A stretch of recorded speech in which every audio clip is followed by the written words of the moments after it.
Welcome to the Red River Coach Show. I'm your host Shane Ben, along with head coach Coach Cofer.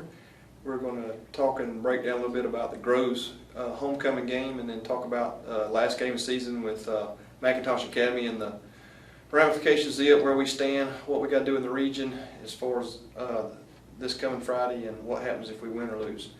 Coach, Friday night with all its festivities and everything going on, I didn't notice a lot of distractions as far as the boys. Right. They seemed ready to play football, and as far as the coming into the game this week in practice, I'm talking all the coaches, seemed like everything went pretty smooth as far as that. Right.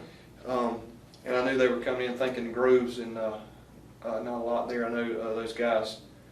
I think that's the first time I've ever seen an empty visitor stand, other than a few people in the band. But what do you take from Friday night? What were the good, bad, and ugly? What do we? Good. You know, I'm with you. I don't think the homecoming stuff distracted us in the least bit. I really don't. You know, I thought we had more distractions last year than this year. We really didn't. I don't think that bothered them. You know, I mean, we scored. We played. You know, we played better defense. They broke a couple of runs right there to get past us, missed tackling. Special teams, we did miss a couple of kicks, but we got Dylan Kelly in there to get some kicks. And what we're doing is, you saw two people kicking extra points. Not the Xavier. Xavier did miss a kick, and then we put Dylan Kelly in there, and I think he missed one. You missed one. But you know, we're trying to get as many people experience as we can and get them in the game as we can. And Dylan deserves to play. You know, he practices every morning just like everybody else, and he works on kicking. And I think his first one was nerves, and he didn't mark it off right. Then after that, he started booting them through. And very proud of Dylan Kelly in that aspect right there. And, you know, just pace of the game offensively I thought was good. I think, you know, and get into a little negative right there is when you get a lead or you're not playing a team that's as good as they were last year. And they're obviously not, Groves is not as good, not half as good as what they were last year, and they're having their own problems over there after talking to the head coach after the game. But you get into a problem of us trying to pad our stats a little bit and doing things that we're not coached to do. Mm-hmm. And kids are going to do that sometimes. And, you know, I understand that. We had to get on some tail right there, and I think a couple of them happened pretty much back to back right there. And I won't go into specifics about that, but doing things that they're not coached to do offensively, and where the route doesn't take us or where the throw doesn't take us or anything like that. Not blocking. We had a couple of breakdowns on blocking, and we took a sack right there, and it wasn't Aubrey's fault. We had a breakdown right there. We have to block better with our running backs, and we have to block better with our offensive line as far as pass protection. You know, against Vidalia, we had a 3-man rush one time, and they sacked him, and it wasn't even close. And you know, you can't have one breakdown, especially when you're throwing the football like we do a little bit. So, but, you know, win is a win, so we'll take it. You know, I think we, in 9 games, I got home Saturday, in 9 games, you know, they surpassed the old scoring record from, you know, we broke it last year, and they haven't broken it just yet. Mm-hmm. But in 9 games, they've surpassed what they did in 10 games last year. So they've already got that amount of points right there. So offensively, we're scoring some points, more than we did last year. I think it's a few more to break the record from that. But and already broke the school single game record right there. So that's a positive. We take out the game doing that in a season-long record right there. But there's more important things on the table right now than breaking a scoring record, I can assure you. Well, you talk about all year about getting better, and I see that in some, and we talked about earlier. We're just to me, it's just the swagger that we're missing. We just don't have that swagger right now, and it's almost like it's the end of the road. But we get a win Friday night. We're in the playoffs, and as I remember, an old NFL coach saying, once you get in the tournament, anything can happen. Oh yeah, definitely. And I don't know. You think it's just leadership, or it's just the boys still not gotten the fact that we're a winning program, we can win? I think it's a little of both, to tell you the truth. That's just being blunt, honest. You know, I didn't think we don't have the type of seniors that are mouthy, and I don't mean that in a negative way. Tron Andrell last year, Jay Jackson, Anthony Florence, all those guys right there would speak up and talk, and it wasn't just be one. Andrell was mainly that leader that we had last year. We don't have that type right now. We've got that type in our younger kids, but some of these older kids don't like when the younger kids are saying that becomes a problem. We have a lot of good kids that lead by example, but you need someone to just grab a hold of them when things aren't going right. It doesn't need to be the coach every time. It can't be the coach every time. It needs to be some of these players, or one or two, or just one especially, that just takes control, takes over, and this is what you're going to do, and you're going to follow me. And it has to be that way. It has to be that way with a winning program, and to do well. And the swagger that we talk about, that's just the confidence, air of confidence that you need to carry with you. After the Pierce game, I hate to keep mentioning the Pierce game. Believe me, it gets on my nerves. But after that, we had that swagger like we could take on anybody. It's not an overconfidence or anything like that. It's just that we're here, we've arrived, we can beat anybody that we play against. And then we get some people beat up in the Charlton game, namely Jacob right there, and he hasn't been the same since. And he got beat up pretty bad that game. He took a load. He was dishing out a lot more punishment than he was receiving, but when he was dishing it out, it took a toll on his body, and it's still taking a toll on his body. So, he says he's playing. Demetrius says that they're playing. They just don't look good. And I hope they don't take this as a cut down. They just don't look themselves just yet. They're not going to be 100%. Definitely don't want to hurt them going in this game either. Both of them have futures. I definitely don't want to risk that. If they can play and help us on defense, that would be great. And then we just leave it right there. But the injury factor, and KJ Castillo's out. With a hand, KJ was a big coming up for us on defense and was a major factor on offense, especially in the Pierce game, catching 3 passes right there to help us get down the field and score. But it's just changed a lot. And if I had the answer, I'd let everybody know, but I don't. And it could be, we don't have that leadership compared, and then not just compared, but along with, losing some guys and them not actually playing during the games and stuff like that. But we have a different team right now. Everybody says, well, you won 46-6. Well, we won against a team that's not all there.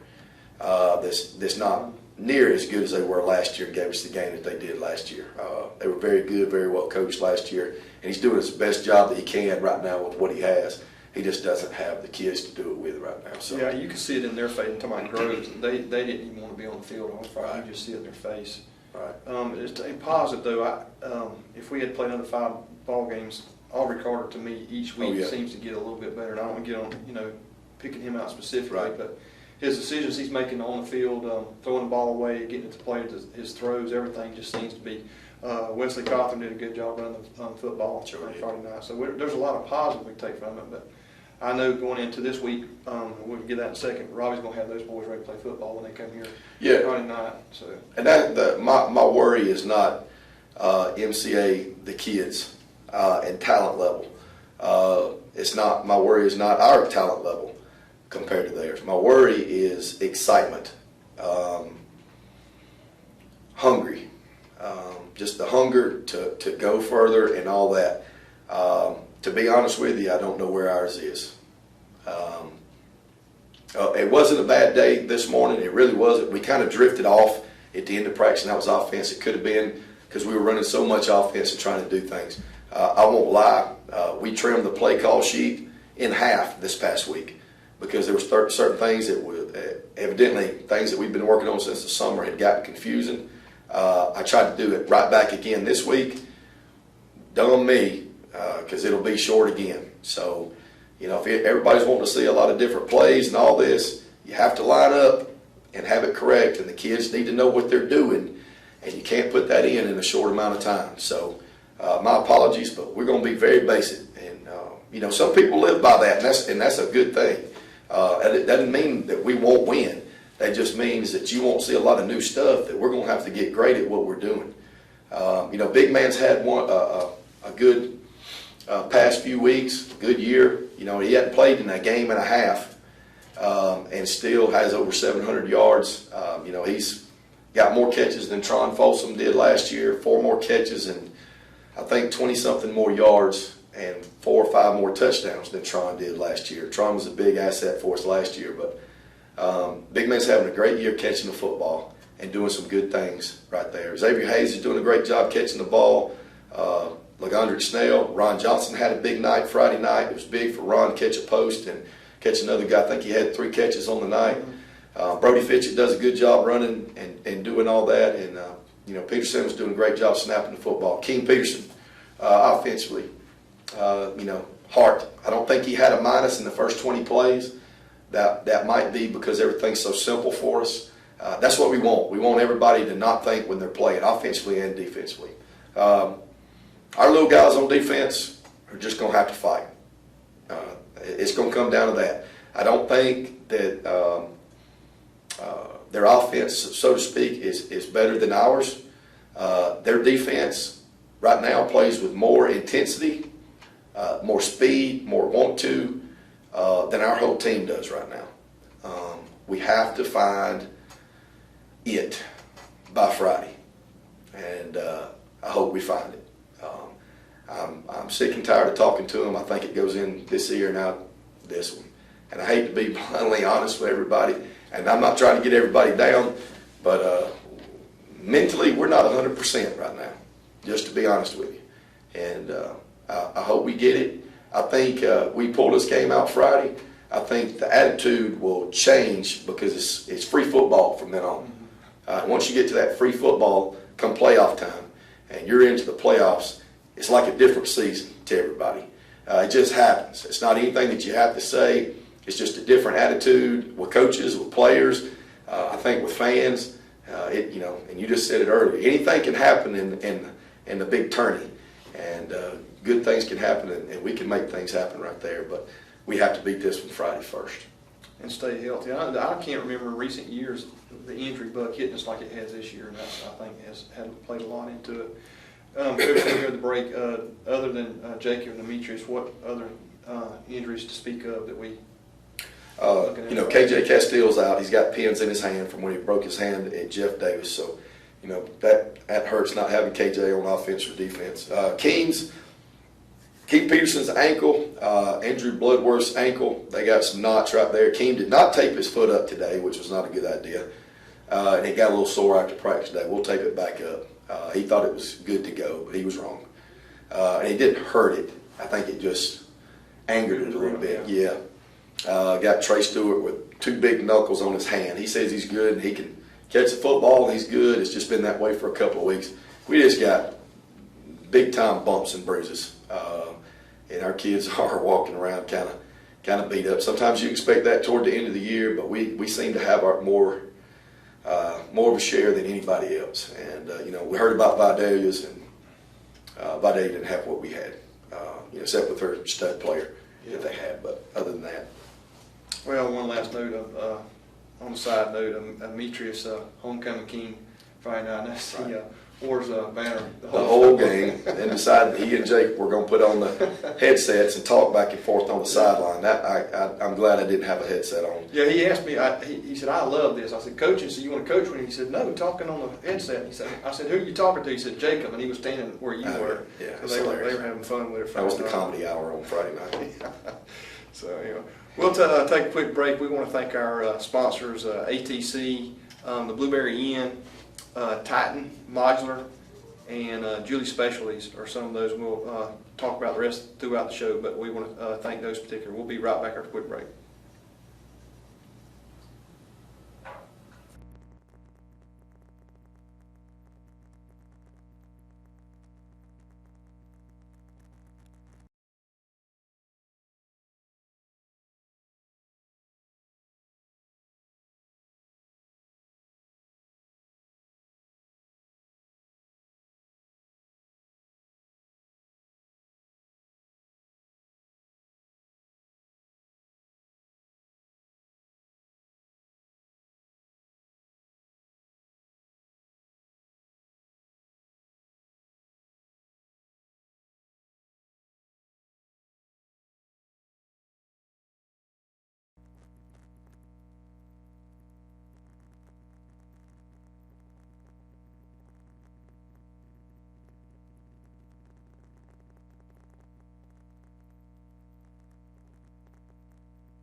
Coach, before we break down the MCA game this Friday night, we want to again thank First Baptist Church. They did breakfast like they always did, but then they hosted New City. Yeah, New City paid for our and sponsored our food barbecue there Friday afternoon, but we had to eat it over there at the Baptist Church. So it's always good to have our churches working together and sponsoring meals for us, just letting us eat it there at their church is very nice for them to do, and all the people have been very nice and very supportive, so we do appreciate all that y'all do for us. Yeah, going into the MCA game, I know we were talking about it during the break and stuff, guys are mentally prepared and stuff, and I won't even begin to ask if they are, because every time we talk about it, it seems to get the wrong way, and I refuse to answer any questions about it on the radio or anything, but you know that if anything, the MCA is going to overplay themselves Friday night. Right. Meaning, I don't think athletically they can beat us. Right. But knowing their coach and what he can do with them, he may have them overstimulated us to come in here and play us. Right. How do you prepare for that this week and get ready for that? Just be prepared on what you're doing. You know, it's past the point of it's a little bit different. It's a different year for us compared to them. You know, they're getting an old coach back that's been there for a while in the past. He's been gone for 3 years, I believe, 3 or 4 years, and then 3 years, and then he comes back this year. And it's a new age for Macintosh football. He does a good job as far as getting his kids excited to play. We're to the point where our kids are going to have to be excited, especially playing at the Big Red Monster and being the last home football game for these seniors. It could be the last game that they'll ever play, or last high school game that they'll ever play, and that's what they have to understand. We've put it in there. We've put it in their head. You know, I've done the motivation thing before. The best game was definitely the second one of the season when we ate breakfast, and those kids they came in focused. They didn't even say a word at breakfast that time. We haven't been that way since. We haven't been that focused, and it was the seniors that took over then and made it that way. And all of them had the same focus right there. If we have all the same focus coming into this, you know, we feel like we can't be stopped. We can beat anybody. But it's just that excitement that Coach Robinson does, and he didn't do anything necessarily special on offense, nothing special on defense, nothing real crazy. They just get after it. And you'll see it Friday nights. Defensive line, they're not overly big. Linebackers, just skilled guys. They got a bunch of kids just like we do. They're probably a little bit bigger than what we are, but they just flat out get after it. I mean, it's called football aggressiveness, and they pin those ears back and come after your behind. And if they give up a big play, they don't get down about it. They get right back up there and go. They've gone for 2 at the end of 2 games this season, one against Vidalia, and then got beat against Bryan County. That tells me right there, I knew what he was doing, trying to do. He's trying to set a new age. Look here, we're going to go after the win every time. Mm-hmm. We're trying to be aggressive in everything that we do. That's what we've tried to do here. It's going well for us here. It's going well for them here. Now, I think they're 3-6 right now, but doesn't matter. They can still go to playoffs and be 4-6. Mm-hmm. You know, so we've dug ourselves in this hole. They had a big win against Vidalia.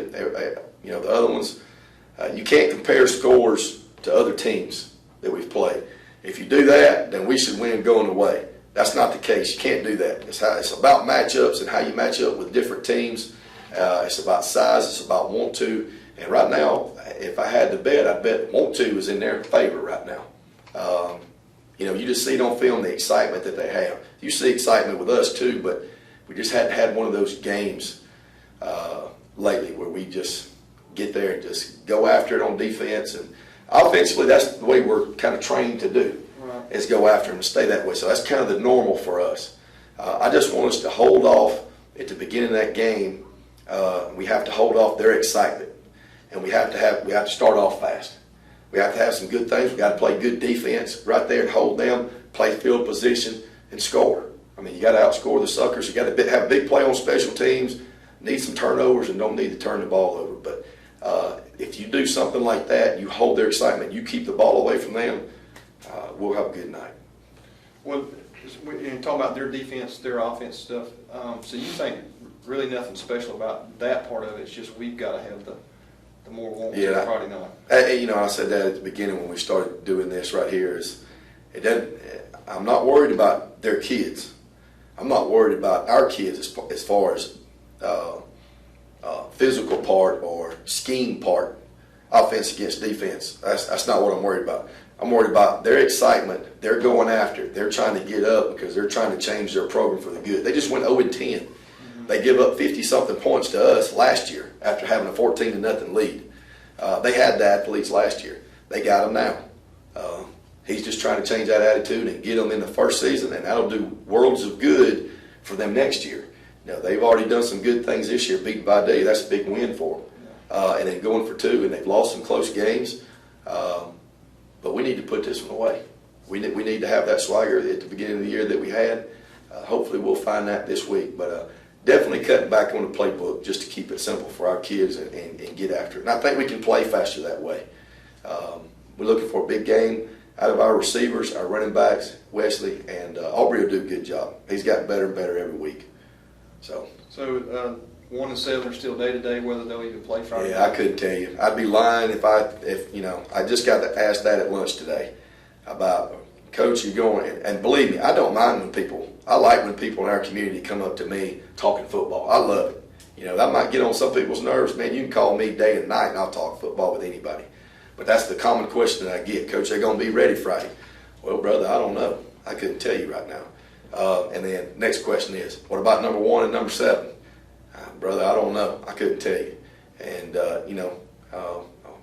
I hope the good Lord can put his hand down on these 2 young men and let them have a good night and just heal them. And they're frustrated. They don't want these injuries. They're frustrated. They want to be able to finish their high school career right here on a good note. And, I want them to be able to play hard and all that. I don't wish bad on any kid from any other school, but especially ours. I want ours taken care of, and just look forward to getting them to be able to play full speed again, 100%. Yeah, do you think, and I know it's reading into teenage boys' mind, but that's the realization that Friday night could be last night if they don't step up to the plate and do what they got to do. I didn't say anything after practice today. Coach Kiner has said something the past 2 or 3 weeks to them about, your last game, and I've mentioned my last game. I remember everything about my last game in high school. I remember laying on the field at the end, crying like a baby. Caught a pass that I still have the football, my last play in high school, and got tackled right there, and I didn't move for forever while everybody else is celebrating. You remember every little detail about your high school. If you're in love with high school football, there's not a guy that's played that can't tell you details about his high school football career, because a lot of us don't ever get to go to that next level. We have to watch it on TV. We have to coach it in the rec league, middle school, high school, and it's special. Do they know that yet? I don't know. Yeah. I really don't. He's been saying that for 3 weeks, seriously, and I really don't know if they realize it yet.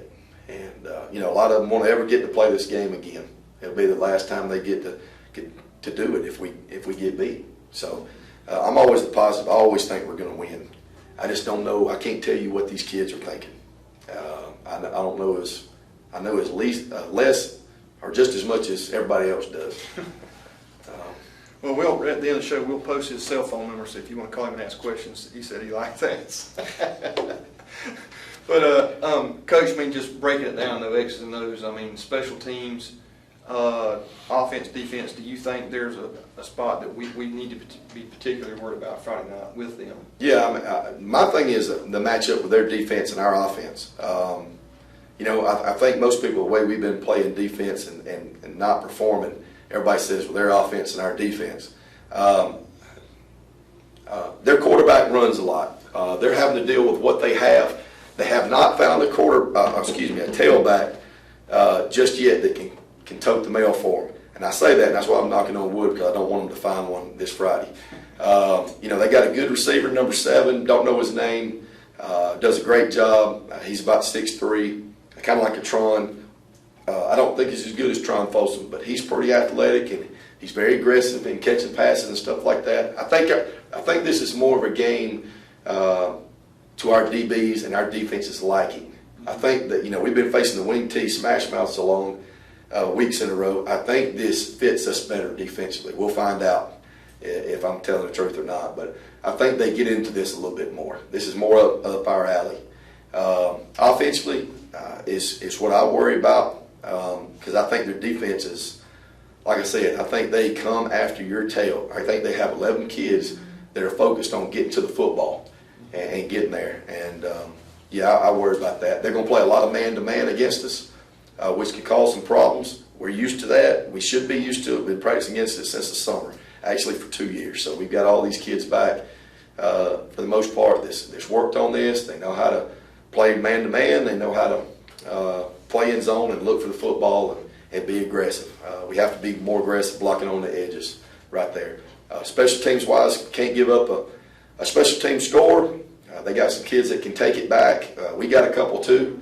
If they kick it deep to us, we feel like we can take one back on them. We really do, or anybody. Our kick return team has that kind of confidence. If you've noticed, Jeff Davis and some other people have been kicking it away from us. They won't kick it deep to us and do that. So that's a good thing for Big Man and Trey and LaGundrick Snell, who's been running back some kicks pretty good. So that's a good thing. Punt team's been doing well, quick kicks, stuff like that. We had a couple problems Friday with some of the young cats getting around the ball after they punted. And you'll hear a Peter call. That means get away from the ball. Okay? Get away as fast as you can. And for some reason, we stood right there. And that's a learning process of some of these young cats that we're putting in. Played 2 freshmen a lot. Friday night, Garrett Anderson has been playing a lot of JV. And J.P. Peterson, who caught a pass Friday, and we swear that he was never tackled. He landed on the guy and just kept going. But I think they had already blown the whistle. Yeah. But J.P.'s going to be a big one. So is Garrett. They're 2 good freshmen that we're looking forward to playing in the future years.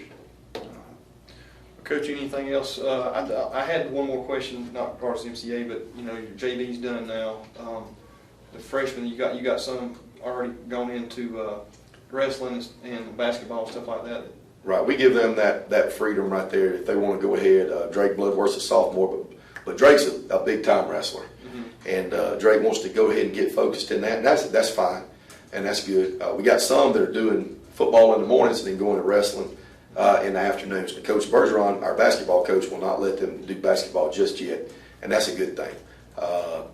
But they'll go into basketball too. The more we can keep them busy, the better. I don't look at it as a bad thing for them going to another sport when it's football season. We're just going to keep these kids as busy as we can and focused on the good things, not the bad things that they could get involved with.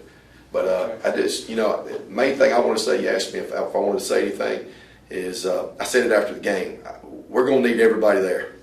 I need the student section there, big time, the band pumped up. We need all the fans in Alma, Georgia to get there and be there for us. This is a big game. We need the home field advantage. I say it all the time. It's not, I'm not blowing smoke. I'm telling you the truth. We can feel the energy behind us every time that we have somebody, whether it was an away game or a home game. But we sure do appreciate your support, and we need a big crowd there Friday night to pull this victory through. Yeah, you say Hayden Pierce game, but that's the one time this year that I really felt that energy on the field. Right. Was that the stands were packed and all there. So, all right, we do it. Everybody needs to be there Friday night if you can. We want to thank Bennett Johnson, was the other sponsor I left out earlier for their support. Subway of Alma and Andy Batten, thanks. Brent Johnson behind the camera there helping us out. Andy Batten and Clean Air and Electric. Want to definitely thank all our sponsors for what they do for us and allow us to be able to do with Red Raider football. So, Coach, good luck Friday night. And again, we need everybody there that can be there and wearing as much red as possible so we can support them in the stands. But if nothing else, Coach, we're going to close it. We'll be back Monday with hopefully talking about a Red Raider victory and what we're going to be doing in the playoffs.